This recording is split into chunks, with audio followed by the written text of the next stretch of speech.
What's up, everybody? Welcome to another edition of Established Run's NBA Injury Report Analysis Show. I'm Drew Dinkmeyer here with Mike Gallagher with a 4-game slate on the docket. A fun one, as you know, 6 of the 8 teams we haven't seen so far. So really excited, and a couple of ones that we're really excited to see, like Victor Wembanyama's debut tonight, Nikola Jokic's debut, the 3-time MVP, Oklahoma City, making what we expect to be another big jump forward with their offseason acquisition. So really excited for this slate tonight. To talk through the injury side of it with me, Mike Gallagher. As always, Mike, how are you doing? Doing good. Running good in the props. So, keeping the collar streak going. People are saying maybe it's because we're grinding so hard. Maybe we're not 19 and 7. Or I think I put our prop wrong on there. Because I'm wearing collared shirts. Yeah, because I'm wearing collared shirts. Like that's clearly why. So got to keep the collared shirt thing rolling. Yeah, 25 bets released last night as officials. We met our goal of trying to get more volume out early in the season, try to take advantage of more opportunities, and we're excited to keep trying to do that today. I had a doctor's appointment this morning, so slightly behind on things today, but all is good. We'll be catching up and ready to fire post-show here. Let's get into the injury side of things. Let's start with Boston, Washington. Boston side of things, Kristaps Porzingis out, of course, as we saw on the opening night. And then Sam Hauser listed as questionable with low back pain. What are your notes on Hauser and his availability tonight on a Boston team that we know, doesn't have a ton of depth behind the starters, but has gotten big improvement from their depth at the end of last season. So what are your notes on Hauser today? Not much. I think he may have hurt his back from chucking threes in the fourth, but yeah, not much. Low sore back, probably okay. But we'll see. They don't have much of an update. There was nothing noted post game or anything like that. So it sounds pretty minor. They might just hold him out because, it's a 14-point spread, whatever it is. So yeah, expecting pretty much the same story. Would probably be Jordan Walsh moving into his minutes if he didn't play. We saw him kind of sneak in and almost push to play rotation minutes. A lot of stories about him from the Boston beat. So he would sneak in there. That would certainly help Xavier Tillman's floor as a 4 as well. So it wouldn't be a big deal. That would up Peyton Pritchard's role slightly too. We could even see a little bit of Jaden Springer, who may also be in the rotation if Hauser did miss. But yeah, the story here is my God, this is going to be such a blowout. I thought the spread was going to be 16.5. It should be really, really ugly. We'll talk about the Wizards in a second. Yep. All right. Let's look at the Washington side of things. They have listed out Malcolm Brogdon and Sadiq Bey.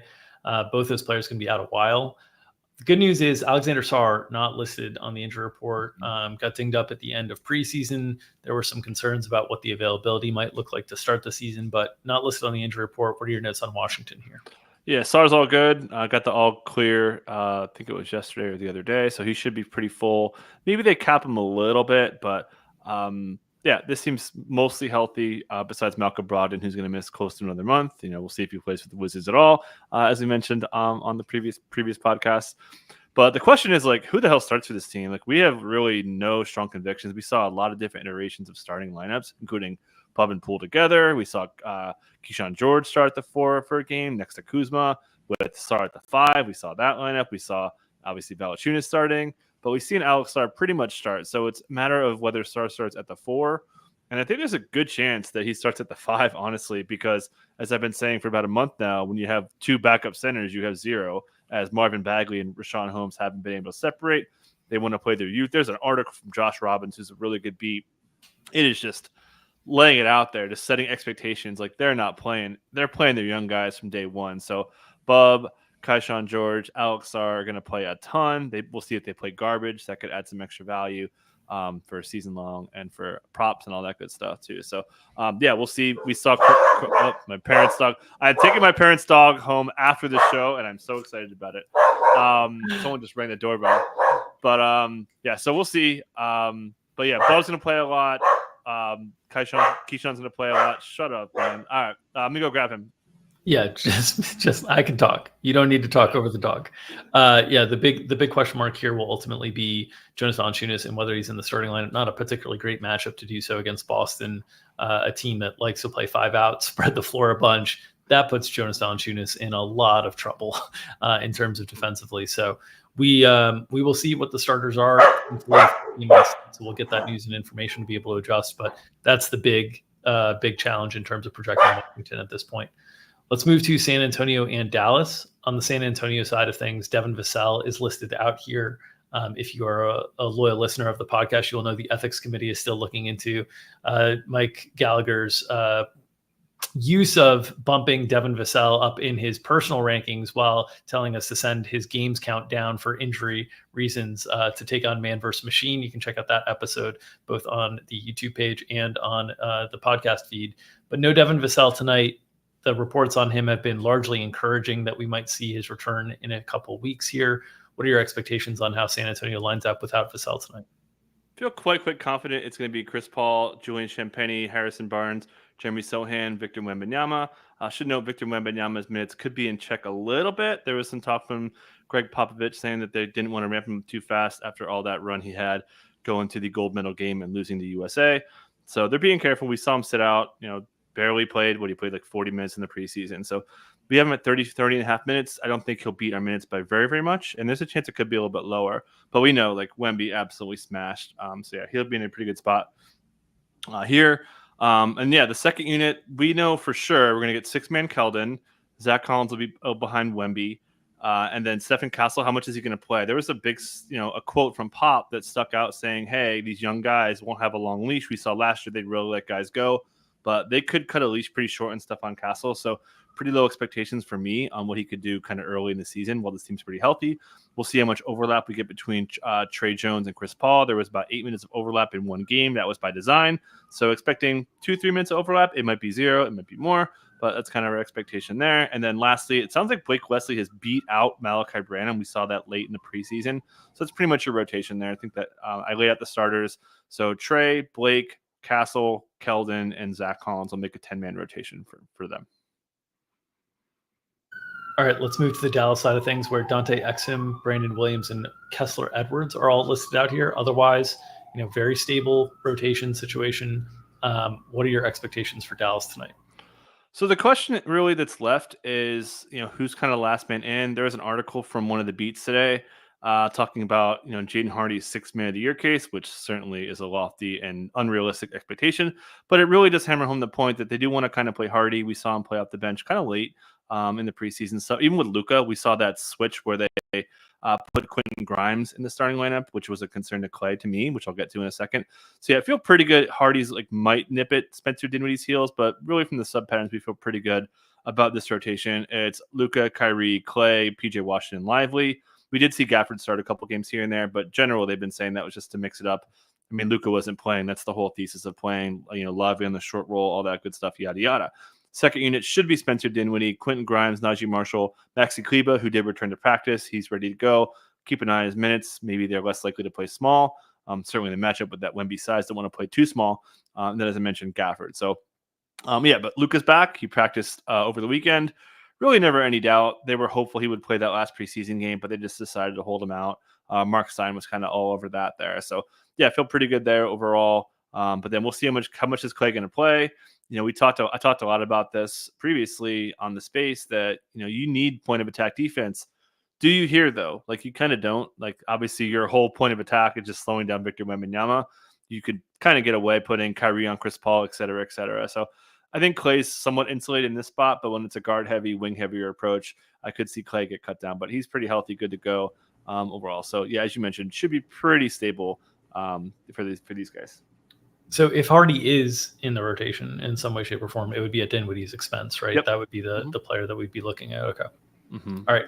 Let's move to Minnesota and Sacramento. On the Minnesota side of things, nothing on their injury report. They are fully healthy coming out of, the opening night loss where they played. We talked about, are they going to play 9? Are they going to play 10? They were playing 8.5, basically. Joe Ingles didn't get a rotation until midway through the second quarter. So they really tightened things up. Preseason training camp star Josh Minott, nowhere to be seen. Ingles kind of limited role there. Mike Conley cut down quite a bit. They played really tight in the opener. They lose that game. They're now on the road here against Sacramento. Every game matters in the Western Conference this year. Do you expect to see Minnesota playing as tight as they did opening night? I think that, yes, the personnel that they're going to use is going to be the same. There was comments from Chris Finch saying they almost wish they went to Joe Ingles earlier. So yeah, that's going to be. I feel pretty good. That's the rotation again with Conley, Ant, Jaden McDaniels, who got in a lot of foul trouble. Someone I just recorded a podcast, and it's just insane, man. When this team gets Jaden foul trouble against a team like the Lakers, who could really put their impact around the basket with their size, it really, really hurt them. And then Julius Randle, who played horribly defensively, and then Rudy Nas will be the kind of core frontman group with Joe Ingles, obviously Nickeil Alexander-Walker, arguably their best player relative to expectation, was really good on D'Lo. He'll be locked in. Perhaps he could earn more to get some more ball pressure out there. And then obviously Dante DiVincenzo.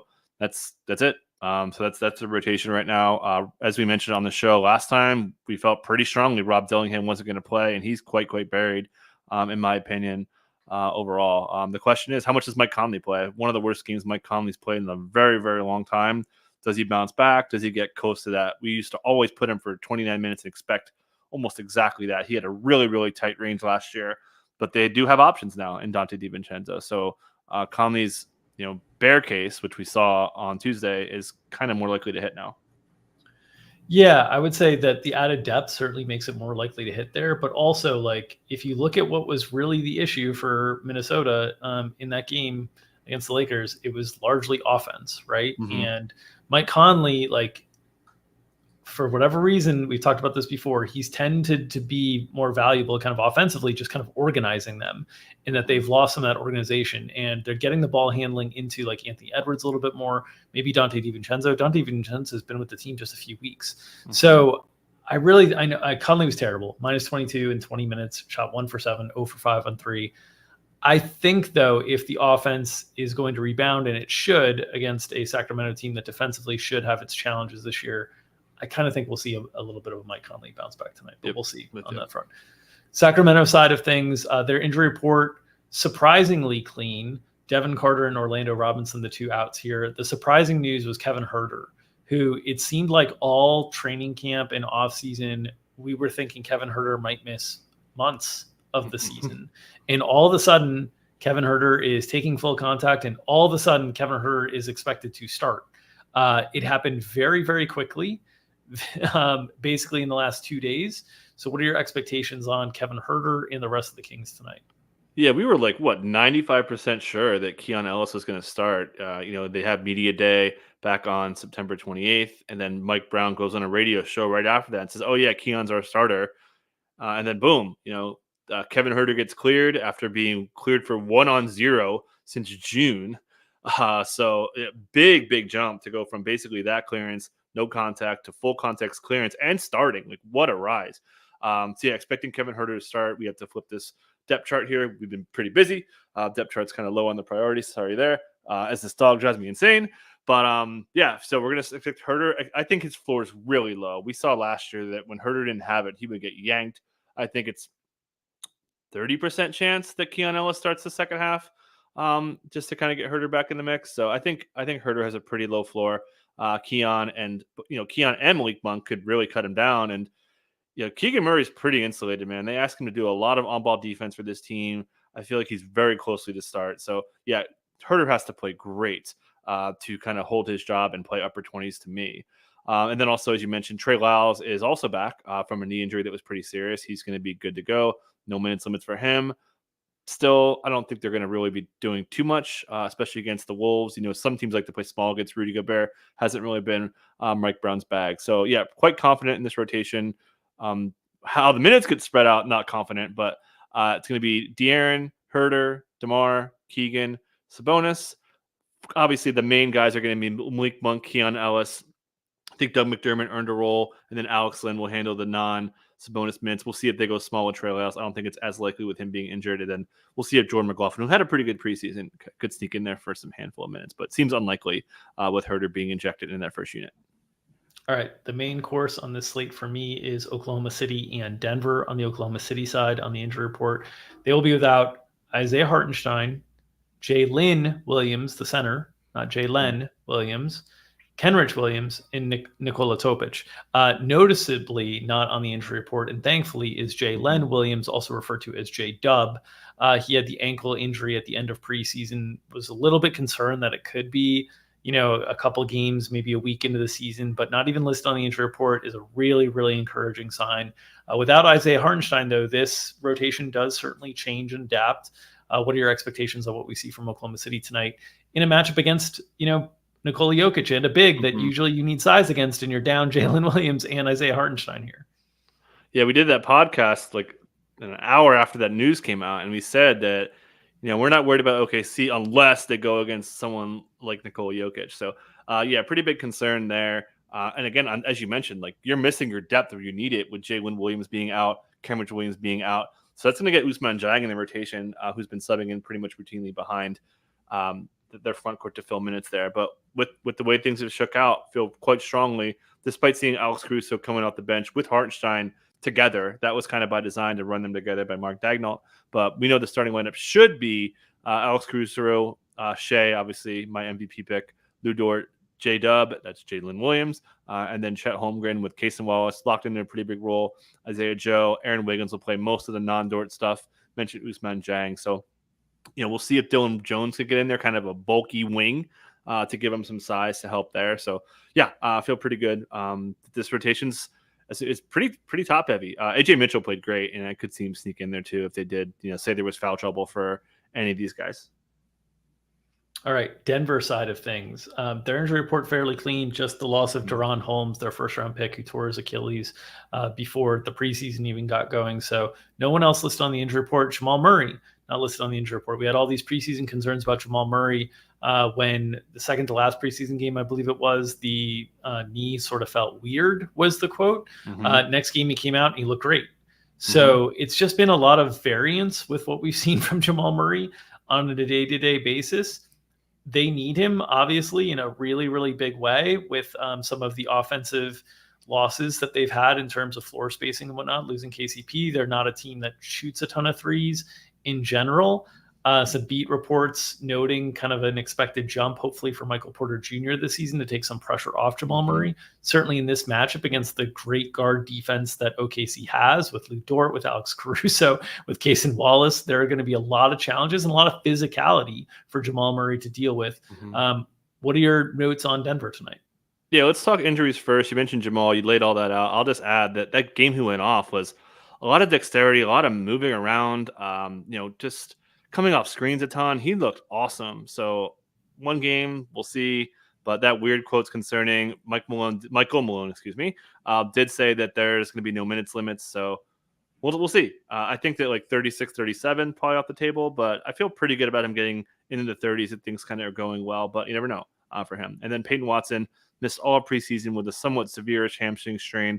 He'll be back. No minutes limits for him. Expected him to be firmly in the rotation after Hunter Tyson came in with all the buzz. I mean, everyone was saying Hunter Tyson, this, that, had a pretty bad preseason. So I feel pretty good. He's iced. So rotation-wise, we're going to get Blue Arrow. That's Jamal Murray, Christian Brown, Michael Porter Jr., Aaron Gordon, Jokic. And then the bench, we'll see how much Russell Westbrook overlaps. He was overlapping quite a bit with Jamal Murray as him and Julian Strawther, who played great in a matchup that I really like. OKC's vulnerable to catch and shoot stuff. We saw him crush in Summer League, had a really, really strong finish to preseason. We'll see if he could nip at Christian Brown's heels here. Bad spot to do it, though, right, with SGA. I mean, they need guard defense. They need Christian Brown to play really, really well here. And then, as I mentioned, Peyton Watson. And then I think we get some Dario Saric and Jokic overlap. We saw a little bit of in the preseason, just because I don't think anyone really made a strong case for the 10th spot. So that'll make it a little bit of a clean 9. We know Peyton Watson can play some 3 for them as well. Yeah, was going to say, against OKC, you kind of need everything. So it's kind of challenging. You need the shooting from Strawther, but you need the defense from Brown and Aaron Gordon. And so, this is where they need Jamal Murray and Michael Porter Jr. to have really nice games alongside Jokic. But that's the game I'm most excited to watch tonight for sure. Yeah. All right, that will do it for this edition of Established Run's NBA Injury Report Analysis Show. As always, if you're interested in checking out any of our premium content, you can do so establishedrun.com/subscribe. We've got the NBA in-season DFS product going. Live shows 5 days a week with myself and Mike Gallagher. We'll be on at 5 o'clock Eastern time with another Establish the Show today, breaking down the good chalk, the bad chalk, the contrarian plays, and of course, having those flag plants for you as well. Mike Gallagher's matchups columns 3 times a week, Monday, Wednesday, Fridays. We've also got strategy content from Winky, who is also posting on our ETR NBA Twitter account consistently his takeaways that you might be familiar with from the Underdog account last year. Those are going to be on the ETR NBA account, so make sure to follow that on Twitter.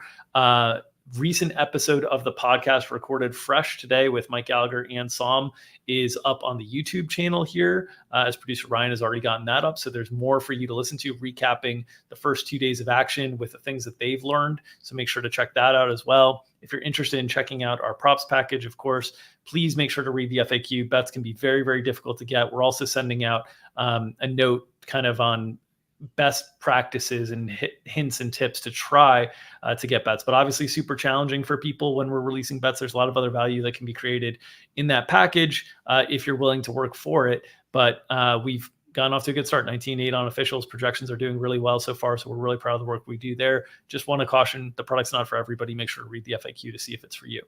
All right, if you're interested in just catching our free content the rest of the way, that's cool too. But the best way to help us and support us is to smash that like button, subscribe as well to the channel. We got over 5,000 subscribers last year. Would love to push that up to 6, 7, 8 this year. Need your help to do so. So please subscribe to the channel as well. Get notifications whenever any of our new content goes live.